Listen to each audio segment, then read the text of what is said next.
Hey there, it's me Eden. Welcome to Eden's Crossdressing Stories.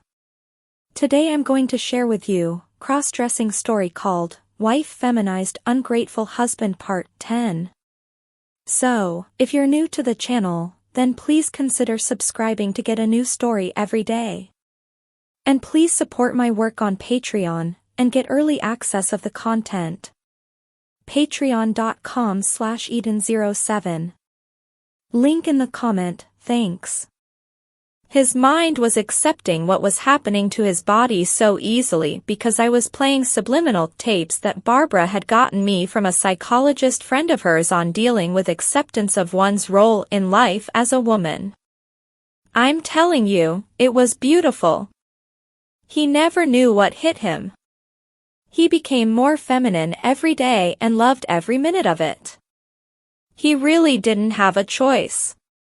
For all intents and purposes, Tom is gone forever, replaced by Terry. So, it was no problem to get him to go to an electrologist and get his nasty old beard removed completely and get his eyebrows shaped. He even let her do his bikini line and his hands.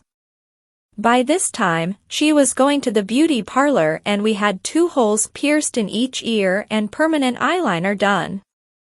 She loves studs in the top and dangles in the bottoms. Now, she's had permanent eyebrows and lip liner done. Tommy ain't comin' home. In fact, he loved his new body so much, he even wanted to make it more feminine, and Barbara sent us to a plastic surgeon and we had his waist and tummy reduced a couple more inches with liposuction and had it pumped into his hips and thighs to widen them and had his Adam's apple shaved and a tiny bit of rhinoplasty at the same time. She smoothed the way by telling him that Terry was one of her pre-ops. I didn't tell him about that little adjustment beforehand. The tapes made him do girl workouts, so he will have a nice tight butt and firm bod, and he is now a perfect 10 with measurements of 34C, 26, 36, and does she ever fill a pair of shorts, jeans, or a straight skirt? By then, we couldn't even begin to produce a reasonable facsimile of Tom, so he just had to disappear.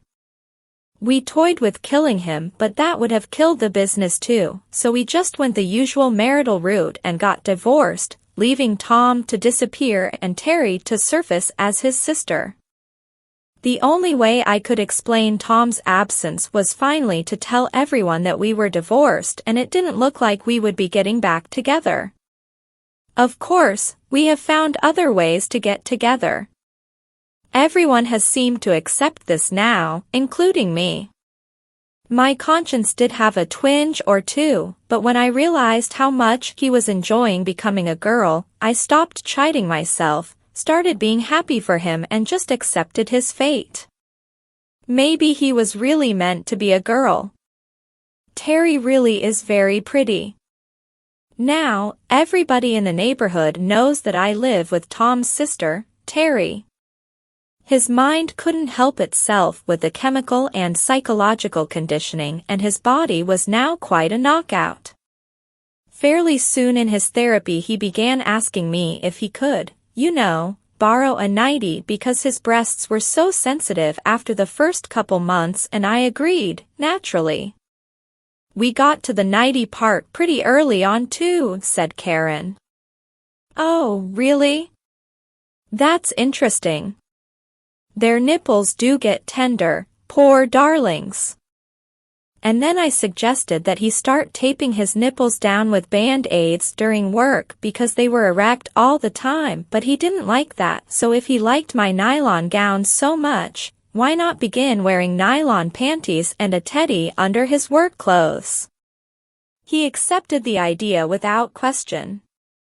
Then, when winter came, he complained of cold legs because they were, of course, shaved, so I suggested wearing hose or tights to work under his pants just like any other woman would. So, underneath, he was all girl. All the suggestions are on the tapes in one form or another. Of course, he very quickly had to begin using the stalls at work instead of the urinals. I cannot begin to tell you how great the hormones worked and how fast he was becoming a she. He began wearing girls' loafers to work and didn't give a damn who noticed. No one did, actually, until he began wearing the ones with a stacked heel.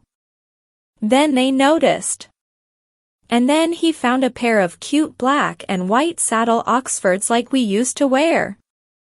And, of course, as the tapes progressed, his mannerisms became more female, not swishy, but definitely not masculine, and he started using his hands like they had wet nail polish on them, decidedly feminine, and his vocabulary changed to match.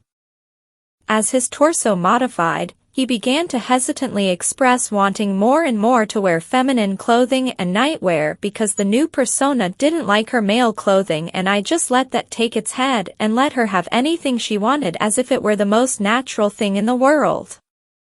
After all, I didn't want a conflict with the imprinting or what were becoming her natural desires, thoughts, and traits. Like so many of us, she became somewhat of a shop till you drop her and bargain nut, and we go shopping together all the time. She likes having me there for another woman's opinion. We measured him, and while he'll never have a female pelvis, his butt bloomed out to a 38 while he now took a 34C bra and couldn't wait to get home and changed into something comfortable, like he was being programmed to do, namely a dress, hose and heels complete with makeup or maybe lounging pajamas. It's been like being married to one of the Stepford wives. The exercises that she does have modified her dimensions, and she lost some hips and more waist and went to a 34D bra as her upper torso became smaller in the chest and shoulders. The member that Tom had been so proud of was no longer of any use except peeing. Now his thighs rubbed together just like ours as they were also filled in with his own fat.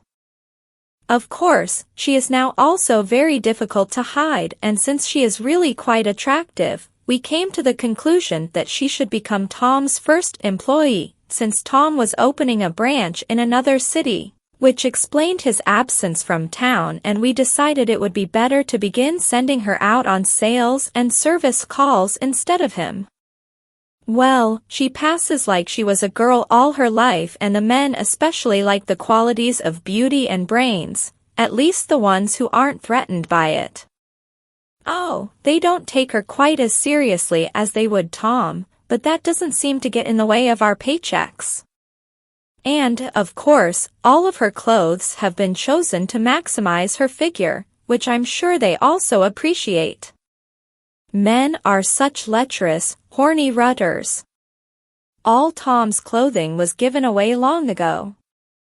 Terry has her own 6-foot walk-in closet just brimming over with suits, dresses, blouses, coats and shoes, and a 9-drawer chest of lingerie. Barbara got some tapes about pitch, modulation and feminine speech patterns, and Terry's voice became a lilting contralto with all the right inflections after only about 3 weeks once they were started. That was back about the time she wanted to get the liposuction, which made her much too feminine appearing to have that old Tom voice. I listened to one of the tapes and it had her practicing her new voice in the car and whenever she was alone. Now, Terry can't find Tom's voice. It is no longer in her mental range, even if she actually may still have it. Oh, I'd just love to try that one on Joanna. I wonder how they would like a new voice to go with all those girl clothes Joe wears to work. May I borrow it? Sure, you can have it tomorrow. In another 6 months, the year of working and living as a woman will be over and Terry will go out to Colorado and really become my sister, and with the surgery they can do now, she will have everything she needs to get along with a man, with all the nerve endings preserved, if she ever wants one, and I think she will.